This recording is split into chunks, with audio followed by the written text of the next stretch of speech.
1. The Legacy from the Past. The aim of this little book is to present in brief outline some of the leading conceptions of the religion familiar since the Christian era under the name Judaism.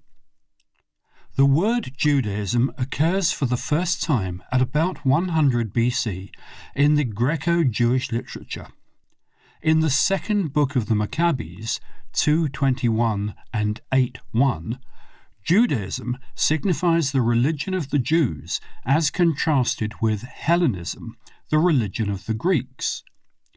In the New Testament, Galatians 1:13, the same word seems to denote the Pharisaic system as an antithesis to the Gentile Christianity.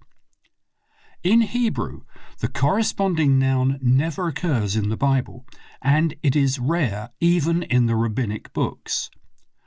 When it does meet us, Jahaduth implies the monotheism of the Jews as opposed to the polytheism of the heathen.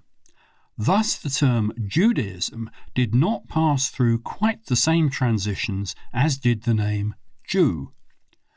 Judaism appears from the first as a religion transcending tribal bounds. The Jew, on the other hand, was originally a Judean, a member of the southern confederacy called in the Bible Judah, and by the Greeks and Romans Judea. Soon, however, Jew came to include what had earlier been the Northern Confederacy of Israel as well, so that in the post-exilic period Jehudi or Jew means an adherent of Judaism without regard to local nationality. Judaism, then, is here taken to represent that later development of the religion of Israel which began with the reorganization after the Babylonian exile, 444 BC, and was crystallized by the Roman exile during the first centuries of the Christian era. The exact period which will be here seized as a starting point is the moment when the people of Israel were losing, never so far to regain, their territorial association with Palestine, and were becoming, what they have ever since been, a community as distinct from a nation. They remained, it is true, a distinct race, and this is still, in a sense, true. Yet at various periods a number of proselytes have been admitted, and in other ways the purity of the race has been affected.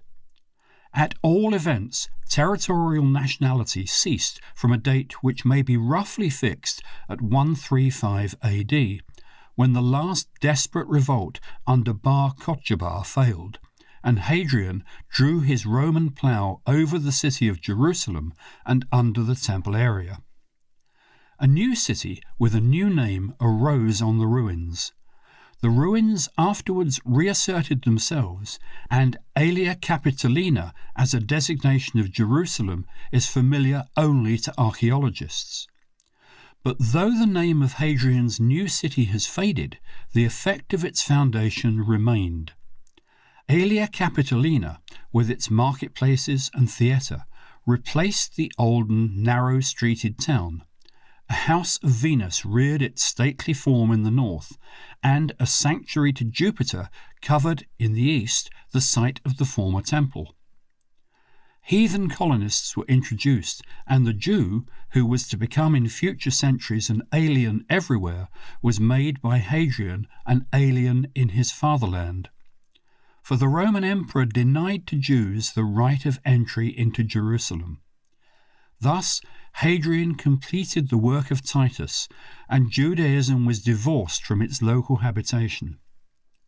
More unreservedly than during the Babylonian exile, Judaism in the Roman exile perforce became the religion of a community and not of a state, and Israel for the first time constituted a church.